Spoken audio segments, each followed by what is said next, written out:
It was very much a community group. As I say, it were the credentials for being in the group were community activism and commitment to the African and Caribbean community, not any technical expertise in finance or housing. It sounds extraordinary now. For that, we almost put ourselves through an education process. We actually had the regional director of the Housing Corporation in Louisa's front living room, I remember, running through how they handled funding and what we needed to do. It was very hands-on. The meetings, honestly, I can't tell you. We'd start at 7:30 and still be there at midnight. Really? It was quite extraordinary. Well, it could be interesting, or it could be an hour's argument about whether the punctuation was right on the leaflets, you know. Or, looking back at it, whether the accounts should have said £728 income instead of 793.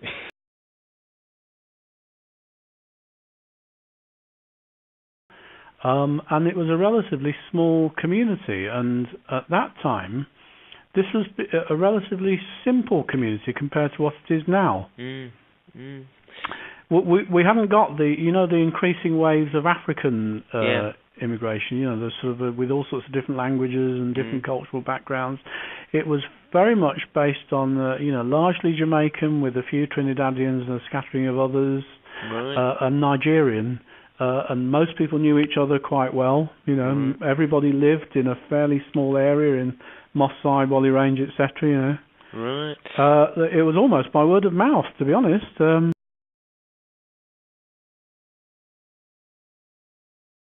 And Louise was very exercised at that time with the issue of an ageing Caribbean population, and no provision being made. And the issues at the time were that culturally, some of the options for old people, if they couldn't stay in their home, were not very palatable.